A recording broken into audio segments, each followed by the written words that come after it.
Bessiata Dishmaya, on est Masechet Yoma, Daf Samer Vav, Daf Samer Vav Amud Aleph, on est à la Mishnah presque au milieu de la page, hein, au milieu de la page. Balo et Tsel Sayer Amishtaler. On a vu que le Kohen Gadol, une fois qu'il avait terminé d'asperger le sang dans le Kodesh et le Kodesh à Kodashim, alors il sortait, il allait verser le sang qui lui restait sur le Misbeach à sur le Misbeach à l'extérieur, ouais, et après il allait se diriger vers le bouc émissaire, le Seir Amishtaler, celui qu'on allait envoyer au-dessus de la montagne. Ouais. Balo Etzel Seir Amishtaler. Avant qu'il parte du Beth Amikdash, il va voir le Seir Amishtaler, Vesomer Shete Yadav Alav, ou Mitvade. Et il pose ses deux mains sur sa tête, et il commence à faire le vidouille. Hein. Il se repentit. Mais car Aya Omer. Et comme ça, hein, il disait Anna Hashem, s'il te plaît, Akadosh Baruch Hu. Khatou, ils ont fauté. Ils, en parlant du Ham Israël. Hein. Avou, ils ont fauté. C'est du Milachon Avon. Khatou, c'est sans faire exprès. Avou, c'est du Milachon Shogeg. Hein. Ils ont fait, Avou, ils ont fait Milachon Avon, ils ont fait exprès. Pachon, ils ont fait encore pire que exprès, ils ont fait exprès pour mettre en colère Akadosh Baruch Hu. Les Fanecha devant toi, Amecha Bet Israël, ton peuple, les Bnei Israël. Ana Hashem, s'il te plaît, Akadosh Baruch Hu. Kaperna la Chataim ve la Avonot ve la Peshaim. Pardonne et expie toutes les fautes, qu'ils soient volontaires, involontaires ou même pour énerver. Chez Khatou, ve chez Avou, ve chez Pachou, qu'ils ont fait les Bnei Israël, les Fanecha devant toi, Amecha Bet Israël, le peuple, ton peuple, les Bnei Israël. Kakatouf Betorah Moshe Avdecha Alemor, comme c'est écrit dans la Torah de Moshe Rabbeinu, Moshe ton serviteur, en disant comme ça, comment c'est écrit dans la Torah, Ki bayom azeh yachaper alechem leter etchem mikol chatotechem lifnei Hashem titaru, car ce jour-là, le jour du Yom Kippour, yachaper alechem leter etchem, que ça va être un jour expiatoire qui va te purifier, mikol chatotechem de toutes tes fautes, lifnei Hashem titaru, devant Akadosh Baruch Hu, vous allez vous purifier. Et tout le peuple qui était dans le peuple, tous les Kohanim et le peuple qui était dans le Beth Amikdash, qui se trouvait dans la Hazara, hein, ils voient le Kohen faire ça, quand ils entendaient le nom de Dieu, le Shem HaMefourash, qui sortait de la bouche du Kohen Gadol, ils se prosternaient et ils se baissaient et ils se prosternaient. Venoflim al penehem, et ils tombaient leur face sur terre. Hein? Veomrim, et ils disaient Baruch Shem Kevod Malchuto Le'olam Vaen, que le Baruch soit sanctifié. Shem Kevod Malchuto, le nom qui est que le Kevod Malchuto, l'honneur et la royauté, Le'olam Vaen, pour toujours, de Akadosh Baruch Hu. Et c'est ce qu'on fait aujourd'hui quand on fait le Moussaf de Yom Kippour. Alors, on a l'habitude, enfin certains ont l'habitude de quand on lit ces passages-là, de mettre une serviette par terre ou un drap par terre et de se prosterner quand le Chazan dit ça. Très bien. Mais Saro, le Kohen Gadol, il donne le Seir Amishtaler, le Seir Lazazel, il le donne, les Mishaya Molicho, à celui qui allait l'emmener, au-dessous, celui qui allait l'emmener le jeter au-dessus de la falaise. Kol Kesherin Neolicho. Tout le monde est cachère pour l'emmener. Tout le monde a Kavana, pas seulement les Kohanim, aussi les Israéliens. Et là, chez Asou, à Kohanim Gdolim Keva, mais les Kohanim, ils ont fixé quelque chose. Velo Ayou Manichim et Israël Neolicho, ils ne laissaient pas le Ham Israël l'emmener, et il demandait à un Kohen de l'emmener. Amar Rabbi Yossé il a dit, Maaseh Veolicho, une fois, il y a quelqu'un qui a emmené quelqu'un qui s'appelle Arsela, qui a emmené qui était Israël Aya, qui était un Israël, il n'était pas un Kohen, c'est lui qui a emmené le Seir Amishtaler, le bouc émissaire, du haut de la montagne. Du haut de la montagne. Mais, a priori, d'habitude, il donnait toujours à un Kohen. Très bien. Qu'est-ce qui s'est passé ensuite? Vekevesh Asulo. Et ils lui ont fait au Kohen qui a emmené là-bas, ou à celui qui a emmené le bouc émissaire jusqu'à la montagne, ils ont fait un pont qui partait du Beth Amikdash jusqu'en dehors de la ville. Mipene abablim shayum metalshim besaro veomrim lo tol vatse. À cause des bablim, on va voir exactement ce que c'est dans la Gemara, on va expliquer ce que c'est dans la Gemara, qui lui enlevait, qui lui tirait les cheveux. Ouais. Alors il y en a qui expliquent que c'est les cheveux les cheveux de celui qui l'emmenait. Il y en a qui expliquent que c'est les poils du bouc émissaire et il lui disait Tolvatse, et en gros, ne fais pas ce que tu fais, ou alors avance. Bon, on verra aussi dans la Gemara un petit peu, on va essayer d'expliquer ce que ça veut dire. Donc pour pas qu'il y ait des gens qui l'embêtent sur la route, alors ils lui ont fait un pont, une passerelle. Très bien. La Gemara, elle va expliquer maintenant. Veilou, bnei harot am kodshecha, lokama. Donc on a dit que le Kohen Gadol, quand il faisait le vidouille, il se repentissait, ou alors en tout cas il disait que le Ham Israël il a fauté, il ne parle pas des Kohanim, il parle que du Ham Israël. On reprend dans les mots de la Mishnah, il y a marqué Ana Hashem kaperna la chataim ve la avonot ve la peshaim shechatu ve shehavu ve shepashu lefanecha amecha bet Israël. Alors qu'avant, dans la vache qu'on avait vue avant, il y avait marqué et les Kohanim, et le Kohen Gadol, et la maison, et les Kohanim, ouais. Alors pourquoi ici il n'y a pas marqué Mantana, c'est qui le Tana qui enseigne cette Mishnah-là?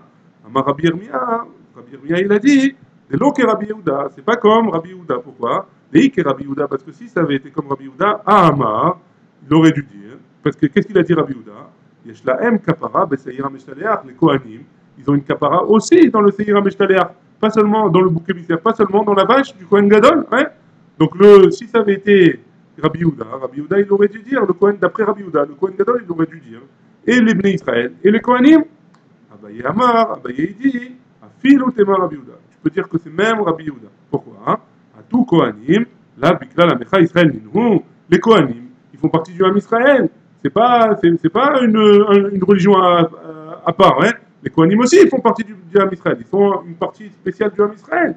Ils sont aussi partis dans Israël. Et quand le Kohen Gadol il dit pardonne les fautes du Ham Israël, les Kohanim ils sont inclus à l'intérieur. Et donc tu peux dire que c'est aussi Rabbi Yehuda. Très bien. Messaro les Miché Molicho. Il a été Moser, le Kohen Gadol il a donné à celui qui va emmener le bouc émissaire du haut, et pour le jeter du haut de la montagne. Tanoura Banan. On a une braïta qui nous dit Ish, l'archir et Tazar. Le mot Ish est marqué dans la Torah, il est marqué Veshilach Oto Beyad Ish Haiti Hamidbara. Ouais. Ish, le mot Ish, c'est pour nous dire que c'est kasher si c'est un zar, si c'est pas un Kohen qui l'emmène. Haïti, ça veut dire quoi Haïti, ça veut dire un moment. Hein. Qu'est-ce que ça vient nous apprendre? Chez Yé Mezouman, qu'il était prêt déjà depuis depuis la veille pour être le Kohen qui va emmener. Haïti va filo Beshabbat. Haïti va filo Betouma. Donc, Haïti, le mot, ça veut dire quoi? Ça veut dire à ce moment-là, même pendant Shabbat. Donc, même si c'est Shabbat, on envoie. Ici, va filou betouma, et même s'il est tamé. On va expliquer c'est quoi tout ça. Ish, l'archir et tazar. Donc, le mot ish, ça vient nous dire qu'un juif normal, hein, qui n'est pas Kohen, il peut emmener le seir à Mishtaler, il peut emmener le bouc émissaire. Donc, Maradi Pshita, ouais, c'est pas chaud quand même marqué ish. Ça veut dire qu'on peut emmener, que ça peut être fait par quelqu'un qui n'est pas Kohen. Ma ou des thémas, par activa B, tu aurais pu penser que, étant donné qu'il y a marqué qu'il faut faire une kapara, hein. Comment c'est marqué? Ça y racher ala agora la azazel, yaomatra il est fnachem, les chaper alav. C'est vrai qu'il y a marqué le mot kapara. Alors on aurait pu penser que c'est un Kohen qui doit emmener d'Afka, parce que dans tous les korbanot, dans toutes les avodotes où c'est une kapara, il faut que ce soit un Kohen, kamash malan, que le Moïse vient nous apprendre que c'est kasher, même si c'est pas un Kohen qui l'emmène. Très bien. On a dit aussi que Haïti va filou Shabbat, qu'il y a marqué le mot iti, ça vient nous apprendre que même pendant Shabbat, les maïl cheta, pour quelle halakha ça vient nous apprendre ça? Amarav shechet, l'omar chez imaya cholé, markivo al ketefo. Si le seir mishtadeach il était malade, il n'arrivait pas à marcher, alors on peut le porter sur nos épaules. Et donc si c'est Shabbat, on a le droit de le porter sur les épaules. Keman, comme qui? Les loquets Rabbi Nathan, c'est pas comme Rabbi Nathan, pourquoi? Les Rabbi Nathan, si ça avait été Rabbi Nathan, Amar Chayot Nosé Tatzmo, Rabbi Nathan il a dit, le Chay le Nosé Tatzmo, celui qui est vivant, il se porte soi-même. Et donc s'il se porte soi-même, alors j'ai pas besoin de préciser, j'ai pas besoin d'un limoud spécial pour me dire que j'ai le droit de porter le Seigneur Mishtaler, parce que s'il est vivant, alors même s'il est vivant, alors quand il le porte, il le porte pas vraiment, puisque Chay Nosé Tatzmo, Chay Nosé Tatzmo, ça veut dire que celui qui est vivant, il aide en fait la personne qui le porte à le porter. On avait vu dans Shabbat, et on avait vu dans plusieurs reprises, enfin, on avait vu que cette notion-là, que Achai Noset Atzmo, d'après Rabbi Nathan. Ouais. Et donc celui qui porte quelqu'un qui est vivant, a priori, il ne fait pas une mélacha de la Torah. Très bien. La Gemara, elle rejette ça et elle dit Fil ou Tema Rabbi Nathan. Non, tu peux dire que c'est aussi Rabbi Nathan. Pourquoi? Chala Shane, quand il est malade, c'est différent, parce que quand il est malade, alors a priori, il se laisse plus aller et il a besoin qu'on le porte complètement. Amar Rafram, il nous dit, Zot Omeret, ça veut dire de là on apprend que quoi? Et Rouv Beotza les Shabbat, Ben et Rouv Beotza les Yom Kippourim. Que d'après ça, si on dit que il y a un mot spécial qui va nous apprendre que si Yom Kippour il tombe Shabbat, alors on a le droit de le porter. Pas de là que à Yom Kippour, il n'y a pas de problème de Hérouv, il n'y a pas de problème de porter. Ouais, il n'y a pas de problème de Hotza, il n'y a pas de problème de porter. Pourquoi? Parce que si j'ai besoin de préciser que c'est Shabbat, alors ça veut dire qu'à Yom Kippour, qui n'est pas Shabbat, j'aurai le droit de le porter. Hein? Très bien, ça c'est d'après Rafa. La Gemara, elle continue, on avait dit dans la Braïta que Haïti va filou betouma, même si c'est tamé. Les maïl kheta, de quel on parle? Amarav shechet, l'omar chez imnitma meshalefo, nichnas tamé la azara ou meshalefo. Que si jamais le meshaléach, celui qui doit emmener le séir à meshaléach, il est tamé, il a le droit de rentrer dans le bétamikdash pour prendre le bouc émissaire et pour l'emmener, le jeter au-dessus de la montagne. Très bien. Shalou et Rabbi Eliezer. Et là, on va voir une discussion un peu spéciale. Ouais. On va voir qu'on va poser des questions à Rabbi Eliezer. Et Rabbi Eliezer, il va répondre à côté, entre guillemets. Il va répondre en posant une autre question ou il va répondre à côté. Et on va expliquer par la suite que Rabbi Eliezer, en fait, l'Agmara, elle va expliquer. Donc on laisse l'Agmara répondre à ça. Shalou et Rabbi Eliezer. Rabbi Eliezer, on lui a posé la question. Chala, si jamais le bouc, il est tombé malade. Maouche et Yarkiveu al-Ketefo. Est-ce qu'on a le droit de le porter sur les épaules? Amarlem, il leur a dit, Yachol ou l'Arkiv Ani Ve'atem. Est-ce qu'il peut lui nous porter, moi et vous? Donc entre guillemets, il n'a pas vraiment répondu. Hein? Chalam et Shalecho. Maintenant, si jamais celui qui doit transporter le bouc, il est malade. Maouche et Shalechenu Beyadacher. Est-ce qu'on a le droit de le transporter avec quelqu'un d'autre? Amarlem, Hehe, Beshalom, Ve'ani Ve'atem. Moi, je suis en bonne santé, je suis bien, ouais, et moi et vous, ouais, venez, on reste tranquille. Des chafos, vélomètre. Il a poussé du haut de la montagne et il n'est pas mort. Ouais, quand il est arrivé en bas, il était toujours vivant. Maou, chez Yered, Acharad, Veyamitenu. Est-ce qu'il doit descendre après lui et il doit le tuer, il doit l'achever? Amarlehem, Ken Yovedu, Kolo Yevecha Hashem. Ken Yovedu, comme ça ils seront exterminés, les ennemis d'Akadosh Baruch Hu. Il n'aura pas répondu. De toutes ces trois questions-là, il n'aura pas répondu, il a répondu à côté. Hein? Les Chachamim Omrim, Chachamim disent, Chala, les Chachamim répondent à la question. Hein? Chala, si jamais il est tombé malade le Seir, Markivo al Ketefo, il a le droit de le porter sur ses épaules. Chala, s'il est tombé malade le Meshalecho, celui celui qui transporte, excusez-moi, celui qui transporte le bouc, Chala Meshalecho, celui qui devait transporter, il est tombé malade, on l'envoie avec quelqu'un d'autre. Des Chafo Vélomètre, si là on l'a envoyé du haut de la montagne et il n'est pas mort, Yara, Yered, Achara, Vimitenu, il descendra après lui et il achèvera. Ouais. Shalou et Rabbi Eliezer. Ils ont posé la question à Rabbi Eliezer. Ploni, Maoula en Lamaba. Cet homme-là, ils ont montré quelqu'un du doigt. Ils ont dit, est-ce que celui-là, il mérite d'avoir le Olamaba? Amarlaim, il leur a dit, Shaltouni et là, Ploni. Est-ce que votre Sheila, elle est plutôt sur celui-là? Donc ils ont montré du doigt Reuven. Et lui, il leur a répondu, est-ce que votre Sheila, c'est sur Shimon? Ouais. Donc en gros, il n'a pas répondu. Maoul a-t-il roé? Il a dit, est-ce que Maoul a-t-il roé? Est-ce que on a le droit de, est-ce qu'un roé, un berger, il a le droit de sauver Kifsa Minahari, une biche d'un lion? Amarlaem, il leur a dit, Lo shel Tuni, et là, à la Kifsa, vous m'avez posé la question sur la Kifsa, Maoul a-t-il et Minahari? Vous n'avez pas posé la question sur le roé, sur le berger, est-ce qu'on doit le sauver du lion? Amarlaem, il leur a dit, Lo shel Tuni, et là, à la roé. Amarlaem, il leur a dit, ouais, Lo shel Tuni, et là, à la roé. Est-ce que vous ne m'avez pas posé la question sur le roi? Pardon, j'ai relu la même phrase. Hein, excusez-moi. Et donc, encore une fois, il n'a pas répondu à Rabbi Eliezer. Mamzer, Maoul Irash, est-ce qu'un mamzer, il est hérite, est-ce qu'un mamzer, il hérite de son père comme les autres frères? Ouais.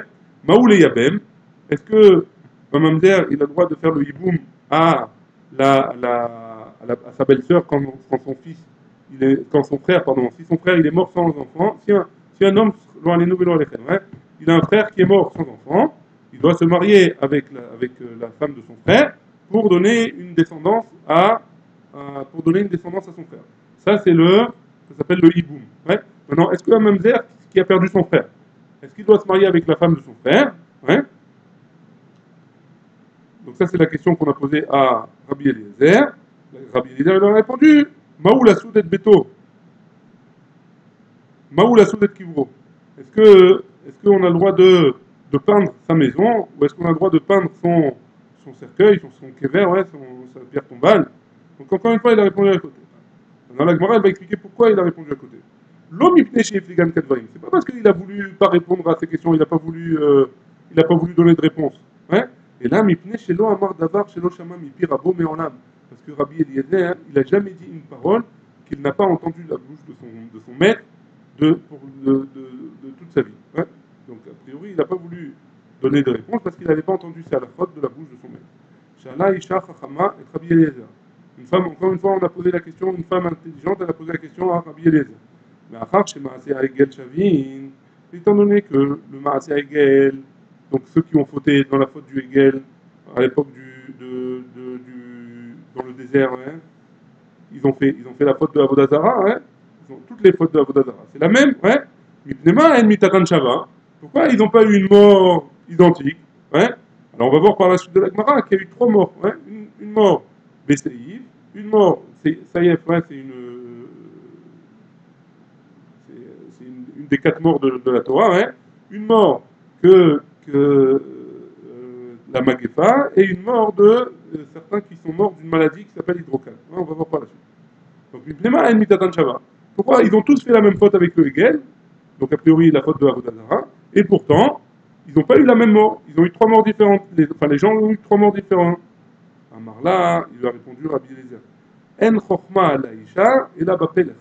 La seule chokma qu'une femme elle doit avoir, c'est enfin, pas qu'elle doit avoir, que la femme elle a, ouais, c'est la pélère, c'est que elle doit, théoriquement la femme elle a un don pour pouvoir coudre. Ouais.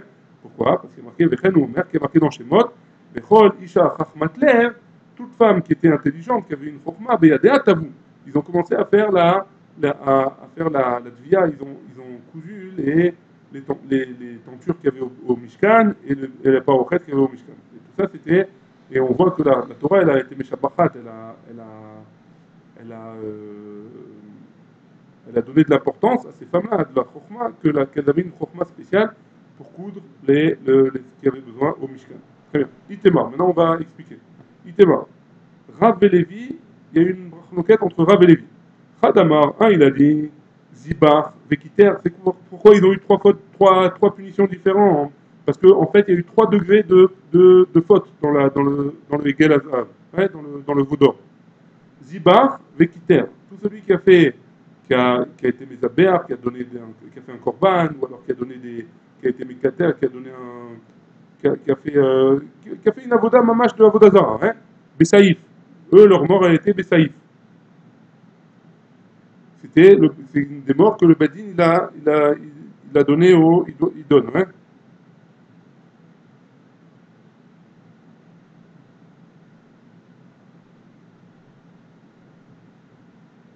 Ici, il explique que théoriquement, ceux qui ont fait de la Vodazara dans la Torah, la faute de la Vodazara, s'il y a des témoins et de la Torah, alors la punition, c'est ce qu'il a, c'est l'application.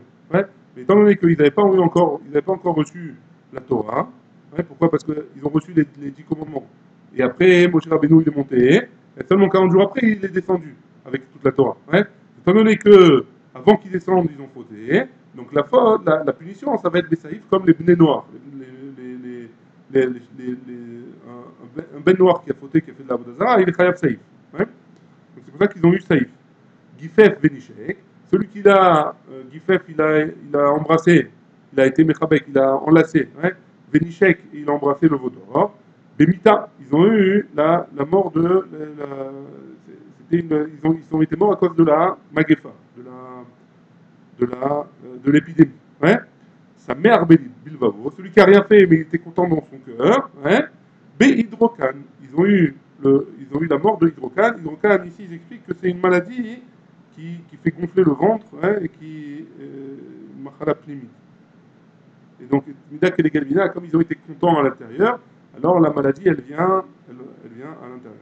Les Khadama, et deuxième, il dit autre chose. Et Dimveatra, ceux qui avaient des témoins et qui ont été. Et à qui on a prévenu, fais attention, ne fais pas ça, fais attention, ne fais pas ça, hein, Bessaïf. Eux, ils ont eu une mita, Bessaïf. Ils sont morts avec le saïf.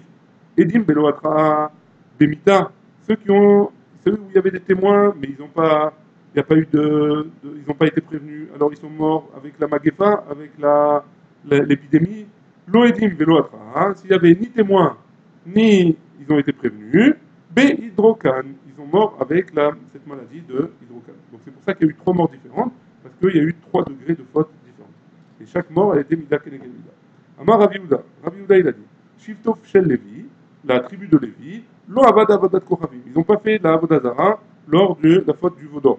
Chez Nehemar, comme c'est marqué, Vayamod Moshe Beshahar HaMachane. Moshe, il était tenu debout devant le Machane. Et la suite, c'était quoi? Vayomer Mil Hashem Elai. Il a dit qui vient avec moi et suit Dieu. Vayatzvu Elav Kol Bene Levi. Et tous les enfants enfin, tous les Bene Levi, les gens de la tribu de Lévi, ils se sont rassemblés avec lui. Machma de là, hein, qu'ils n'ont pas fauté sur la faute du Vaudor. La Gemara, elle objecte, elle dit Yativ Ravina, il objecte, il dit Vekamar Lea Shema Teta. Et, pardon, Yativ Ravina, il était assis, Vekamar Lea Shema Teta, et il a dit cette chemin-là, et Tivé. Ils ont objecté. Bene Rav Papa Baraba les Ravina. Les enfants de Rav Papa Baraba, ils ont objecté à Ravina. A Omer le Aviv ou Limo l'Oreitiv, c'est marqué dans la Torah, hein. A Omer le Aviv ou Limo l'Oreitiv, et Techavlo Ikir, et Banavlo Yada. Donc tu vois bien que quoi, hein, qu'il était Meshabéach Moshe, la tribu de Lévi, ouais.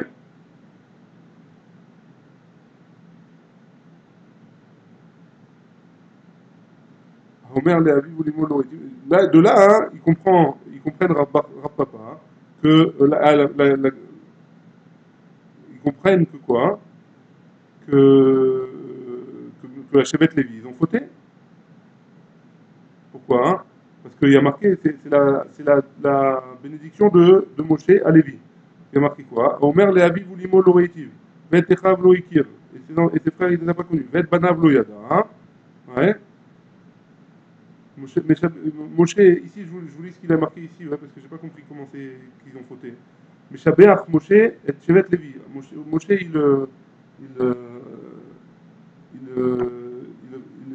donne de l'importance à la tribu de Lévi.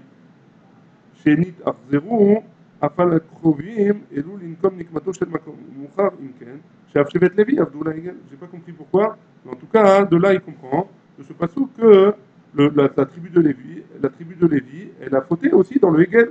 La Gemara elle répond, elle dit non, il n'a pas fauté. Pourquoi? Parce qu'il est marqué Aviv, Avi Imo. C'est pas Avi Imo, il était mi-Israël. C'était de la tribu, c'était d'une autre tribu. Hein, c'était pas la tribu de Lévi. Et Chav, ses frères, et Chav mi-Imo mi-Israël, les frères de notre mère qui étaient de la chevet d'Israël. Banav, ses enfants, Bene Bito, mi-Israël. Les enfants de sa fille, qui sont de la tribu d'Israël. Sa fille qui s'est mariée avec un Israël, et donc elle n'est plus de la tribu de Lévi, ses enfants ils sont d'une autre tribu. Et c'est pour ça que dans le passage là-bas qui dit que les Bnei Israël ils ont fauté, que Omer le Aviv ou Livo l'Oreitiv, ouais, je de là hein, qu'il parle des gens qui sont de sa famille, mais qui ne sont pas de la tribu de Lévi. La Gemara, la Mishnah, elle avait continué, elle avait dit Kevesh Asulo. Et ils ont fait un pont pour qu'ils puissent, à cause des Babliim, pour qu'ils puissent passer tranquillement avec le bouc émissaire. Amar Rabba Barbachana. Lo Babliim Ayou. C'était pas vraiment des Babliim. Ouais. Et là, Alexandrie Ayou. C'était des Alexandrines. Au Mitor chez Sonim et à Babliim. Étant donné qu'ils détestaient, les Bnei Israël, ils détestaient les Babliim, Ayou Korim Otam Al Sheman. Tous ceux qui avaient un problème avec eux, alors c'était la genre d'insulte, ils les appelaient les Babliim. Tania, on a une braïta qui nous dit, Rabbi Yehuda Omer, Rabbi Yehuda il dit, Lo Babliim Ayou, c'était pas des Babliim, et là Alexandriim Ayou, c'était des Alexandrines qui embêtaient le Kohen qui emmenait le bouc émissaire. Amarlo Rabbi Yossi, Rabbi Yossi il a dit à Rabbi Yehuda, Tanu Arda Trash et Narta Dati, sois content que tu m'as rassuré. Pourquoi? Parce que Rachid explique que Rabbi Yossi, il avait de la famille, sa famille elle venait de Babel. Hein. Donc lui aussi il venait de Babel, et donc, moi il est rassuré que ce n'était pas des Bablim qui faisaient qui embêtaient la personne qui emmenait le Seir Amishtaler, le bouc émissaire. Tolvatse, donc il lui disait Tolvatse, ouais, Tana. On a une braïta qui nous dit Ma Shahe Sefira Den Vechove Dara Sagi'in.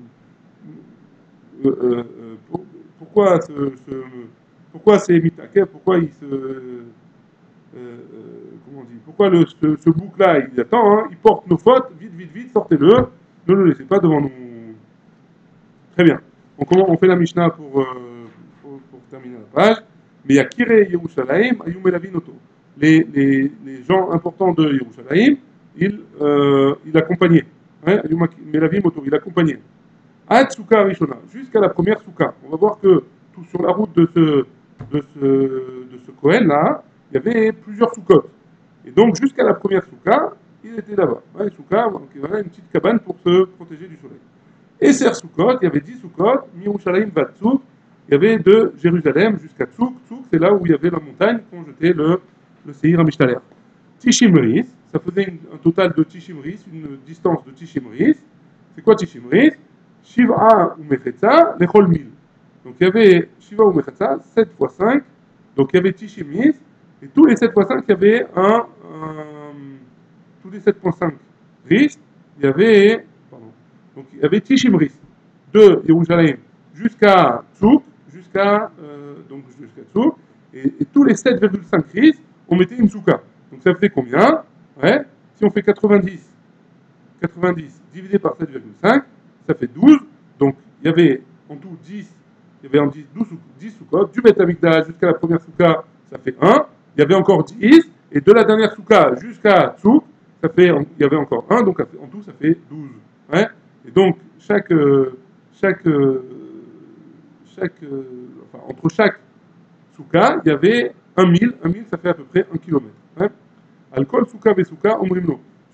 Dans chaque cabane, on lui disait Aré Mazon, Varemaim, voici de la nourriture et voici de l'eau. Hein. Mais la ville auto, Misuka les souka.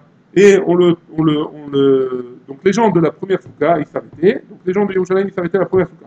De la première souka, les gens qui étaient à la première souka, ils l'accompagnaient jusqu'à la deuxième souka, et après ils revenaient. Pourquoi? Parce qu'il y avait 1 kilomètre. 1 kilomètre, c'est le Troum Shabbat. Hein.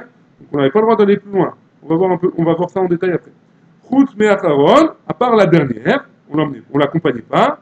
La Charon Shebael, chez Enomagia Imolatsuk, que personne n'allait avec lui jusqu'au bord de la falaise. Et là, on met Merachok, ils attendaient au loin, Véroé et Maasav, et ils regardaient ce qu'il faisait. Mais Ayaose, qu'est-ce qu'il faisait là-bas? Cholek chez la Shon Shel Zéroïd. Il prenait un bout de la Shon Shel Zéroïd, c'est un bout de tissu qui était rouge, il le séparait en deux.